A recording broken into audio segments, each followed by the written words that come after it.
Welcome back to BCN news. బ్యాంకుల ద్వారా అన్ని వర్గాల వారికి సంక్షేమ పథకాలు ఉన్నాయని, బ్యాంకుల పట్ల అవగాహన కలిగి ఉండాలని Bhimavaram Canara bank main bank chief manager K Kashi Vishwanath అన్నారు. పశ్చిమ గోదావరి జిల్లా భీమవరం కేజీఆర్ఎల్ కళాశాలలో శ్రీ విజ్ఞాన వేదిక ఆధ్వర్యంలో బ్యాంకుల జాతీయకరణ దినోత్సవ వేడుకలు ముగింపు కార్యక్రమాన్ని నిర్వహించారు. వివిధ పోటీల్లో విజేతలకు బహుమతులు అందజేశారు.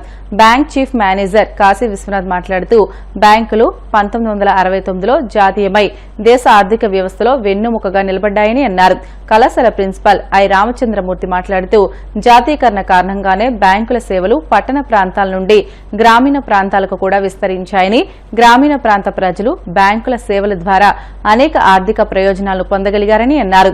కార్యక్రమ నిర్వాహకులు చెరుకువడ రంగసాయి మాట్లాడుతూ ప్రతి ఒక్కరూ తమ నగదును సురక్షితంగా పొందుపరుచుకునేందుకు బ్యాంకు ఖాతా కలిగి ఉండాలని అన్నారు. బ్యాంకు ఖాతా వివరాలను అపరిచితులకు తెలియకుండా జాగ్రత్త పడాలని అన్నారు. అనంతరం వివిధ పోటీల్లో విజేతలకు బహుమతులు అందజేశారు.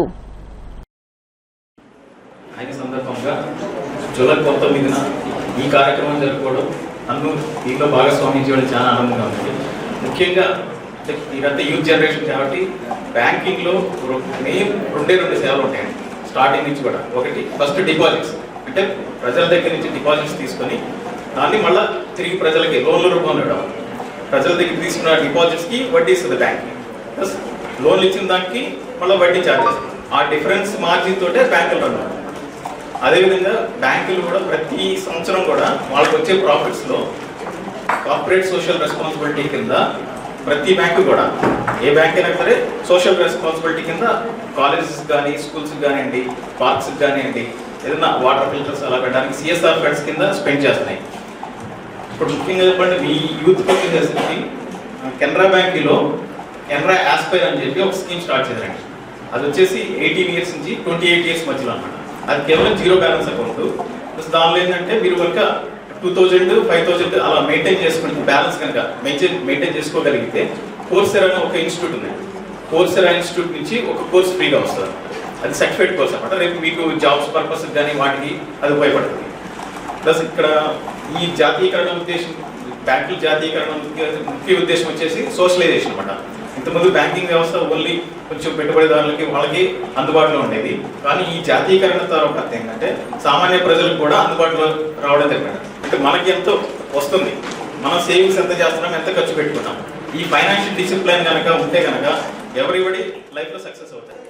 అన్ని వర్గాల వారికి కూడా బ్యాంకు చాలా ముఖ్యం. పూర్వకాలంలో బ్యాంకు అనేది చాలామంది తెలియకపోవచ్చు, కానీ ఇందాక చెప్పారు, విద్యార్థులు కూడా చెప్పారు, 1969లో మాజీ ప్రధానమంత్రి ఇందిరాగాంధీ గారు 14 బ్యాంకుల్ని జాతీయకరణ చేశారు. దానివల్ల ఇవాళ ఒక వర్గం కాదు, అన్ని వర్గాల వారికి బ్యాంకు ద్వారా ఏమేమి ఉన్నాయో అవన్నీ తెలుసుకోవడం కోసం ఈ జాతీయకరణ దినోత్సవాన్ని నిర్వహిస్తూ ఉంటారు.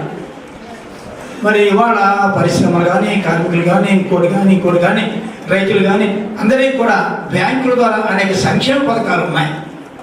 అవి మనకి బెనిఫిట్స్ కల్పిస్తున్నాయి. అవి మనం తెలుసుకోవటం లేదు. చాలామంది బ్యాంకులు ఇచ్చే రుణాలని అది తక్కువ వడ్డీకి వచ్చి తీసుకున్నా కానీ చాలామంది దళారీ వ్యవస్థకి వెళ్ళిపోతున్నారు. దానివల్ల మోసాలు జరుగుతున్నాయి. తర్వాత ఏమో వడ్డీలు ఎక్కుతున్నారు, సంవత్సరాలు పాడైపోయి చాలా ఇబ్బందులు పడుతున్నారు.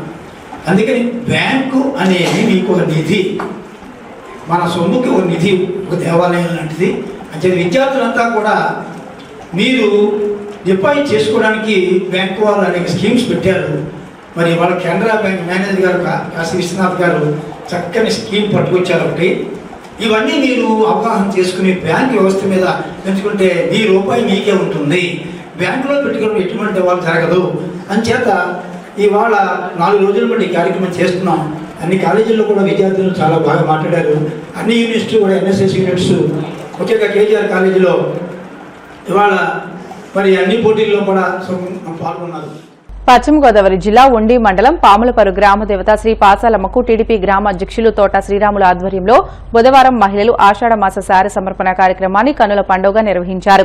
తొలుత శివాలయం వద్ద నుంచి మహిళలు కలశాలు, శారీ బిందెలు, కావిలతో గ్రామంలో ఉన్న ఆలయాలను దర్శించుకున్నారు. అక్కడి నుంచి మేళతాళాలు, బాజా భజంత్రీల మధ్య తోటరాము నేతృత్వంలో గ్రామంలో భారీ ప్రదర్శన నిర్వహించారు. అమ్మవారి ఆలయానికి చేరుకుని చీర, జాకెట్టు, పసుపు కుంకుమ, గాజులు, పువ్వులు, రకరకాల పండ్లు, మిఠాయిలతో నైవేద్యాలు సమర్పించారు. అనంతరం ఆలయ ప్రాంగణంలో మహిళలు తీసుకొచ్చిన శారీ బిందులతో ప్రత్యేక పూజలు చేసి నైవేద్యాలు సమర్పించారు. ఈ కార్యక్రమానికి గ్రామ ఆడపడుచులు తరలివచ్చారు. గ్రామంలో పండగ వాతావరణం నెలకొంది.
ఆషాఢ మాసం సందర్భంగా మన పాశాలమ్మ అమ్మవారికి ఆడపడుచులు, గ్రామంలో ఉన్న ఆడపడుచులు అందరూ కూడా కానుకలు అంటే కావిళ్ళు, స్వీట్ కావిళ్ళు తీసుకొచ్చారు.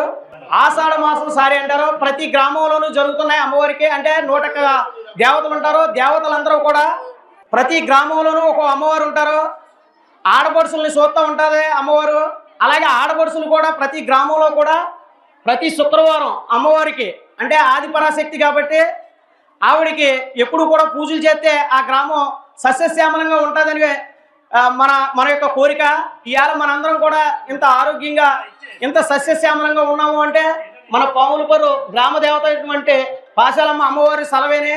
అని చేత ఆడపడుచులందరూ కూడా మన గ్రామంలో ప్రతి శుక్రవారం వచ్చి ఆవిడ్ని దర్శించుకుని వెళ్తే సంసారంలో, కుటుంబంలో అన్ని రకాలుగా కూడా అభివృద్ధి చెంది అన్ని రకాలుగా బాగుంటుందనే ఆలోచనతో మా గ్రామంలో గుడి కట్టిని గాంచి ఆడపడుచులందరూ కూడా పెద్ద ఎత్తున వచ్చి అమ్మవారికి పూజల కార్యక్రమం చేస్తున్నారు. అలాగే గ్రామం అంతా కూడా మాకు మంచినీళ్ళ చెరువుకి మన ఎమ్మెల్యే గారు కూడా మంచి కార్యక్రమాలు మా గ్రామంలో చేశారు. అలాగే అభివృద్ధి రోడ్లు గట్ట ఇవన్నీ కూడా త్వరలో అవుతున్నాయి. అలాగే మాకు మంచినీళ్ళు మైక్రో ఫిల్టర్ కూడా మా ఎమ్మెల్యే గారు ఇచ్చారు. త్వరలోనే ఓపెనింగ్ ఉంటుంది. అలాగే గ్రామంలో మంచినీళ్ళు అనేది సమస్య చాలా పెద్ద ఎత్తున ఉండేది. మా అమ్మవారి దయ వల్ల, మా ఎమ్మెల్యే గారి దయ వల్ల అది కూడా తీరింది. రానున్న రోజుల్లో అమ్మవారు కటాక్షంతో మాకు ఇక్కడ వ్యవసాయం కాకుండా ఆక్వాకల్చర్ ఎక్కువ, చెరువులన్నీ కూడా బాగున్నాయి, అన్ని రకాలుగా కూడా బాగున్నాం. వాటి రేటు కూడా ఉంది. అందుకనే అందరూ కష్టపడి పనిచేసి అన్ని కుటుంబాలన్నీ కూడా సస్యశ్యామంగా ఉండాలని అమ్మవారిని కోరుకుంటున్నాం. తెలంగాణ ముఖ్యమంత్రి రేవంత్ రెడ్డిపై బీఆర్ఎస్ ఎమ్మెల్సీ జాగృతి అధ్యక్షురాలు కల్వకుంట్ల కవిత తీవ్ర విమర్శలు చేశారు. ముఖ్యమంత్రి ఫ్లైట్ మోడ్ సీఎం అని ఎద్దేవా చేశారు. ఆయన ఈ రోజు కూడా ఢిల్లీకి వెళ్తున్నారని, దేశ రాజధానికి వెళ్లడంలో ఆయన ఇప్పటికే అర్ధ సెంచరీ సాధించారని వ్యంగ్యాస్త్రాలు సంధించారు. ఇన్నిసార్లు ఢిల్లీకి వెళ్లిన రేవంత్ రెడ్డి బీసీ రిజర్వేషన్లపై మాత్రం ప్రధాని మోదీని ఒప్పించే ప్రయత్నం చేయలేదని మండిపడ్డారు. పార్టీ పరంగా రిజర్వేషన్లు ఇస్తామని ముఖ్యమంత్రి చెప్పారని, అయితే బీసీలు పార్టీల పరంగా రిజర్వేషన్లు కోరుకోవడం లేదని, చట్టబద్దమైన రాజ్యాంగబద్దమైన రిజర్వేషన్లను వారు కోరుకుంటున్నారని తెలియజేశారు. రిజర్వేషన్లు లేకుండా స్థానిక సంస్థల ఎన్నికలకు వెళితే బీసీ బిడ్డలు వారిని వదిలిపెట్టారని హెచ్చరించారు.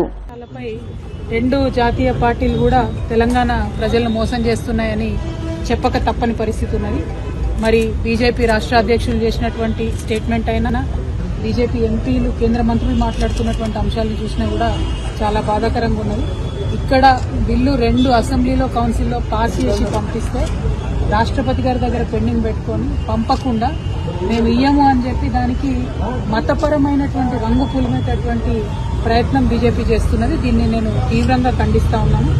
మరి గుజరాత్లో కూడా ఎట్లాంటి రిజర్వేషన్లు ఇచ్చిండ్రో అందరికీ తెలుసు.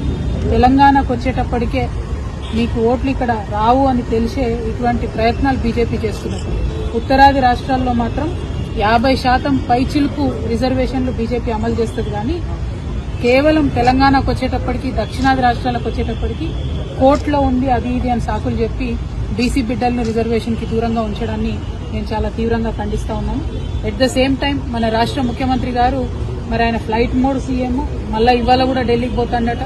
50 సార్లు అయిపోయింది, హాఫ్ సెంచరీ కొట్టి ఇన్నిసార్లు ఢిల్లీకి పోయేస్తున్న ముఖ్యమంత్రి గారు ఇప్పటి వరకు కూడా ఒక్కసారి కూడా ప్రధానమంత్రి గారి మీద ఒత్తిడి తీసుకొచ్చేటటువంటి ప్రయత్నం చేయలేదు. వార్తలు ముగించే ముందు ముఖ్యాంశాలు మరొకసారి. కర్నూలు జీజీహెచ్ ను పరిశీలించిన రాష్ట్ర మహిళా కమిషన్ చైర్పర్సన్ రాయపాటి శైలజ. మహిళల భద్రతకు ముఖ్యమంత్రి, డిప్యూటీ సీఎం అధిక ప్రాధాన్యత ఇస్తున్నారని స్పష్టం. ధర్మకర్తల మండలి సమావేశంలో పలు కీలక నిర్ణయాలకు టీటీడీ ఆమోదం. మీడియాకు వివరాలు వెల్లడించిన TTD chairman BR Naidu.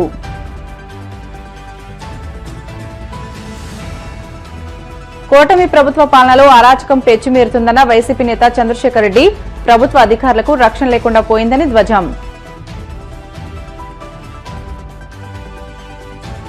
Telangana ముఖ్యమంత్రి రేవంత్ రెడ్డిపై బీఆర్ఎస్ ఎమ్మెల్సీ కవిత తీవ్ర విమర్శలు. దేశ రాజధానికి వెళ్లడంలో ఆయన ఇప్పటికే అర్ధ సెంచరీ సాధించారని ఎద్దేవా. ఇవి ఇప్పటివరకున్న బులెటిన్లోని అప్డేట్స్. మరిన్ని వార్తల కోసం BCN digital YouTube channel, Facebook పేజీని ఫాలో అవ్వండి. అప్డేట్ వార్తల కోసం ప్లీజ్ డూ సబ్స్క్రైబ్.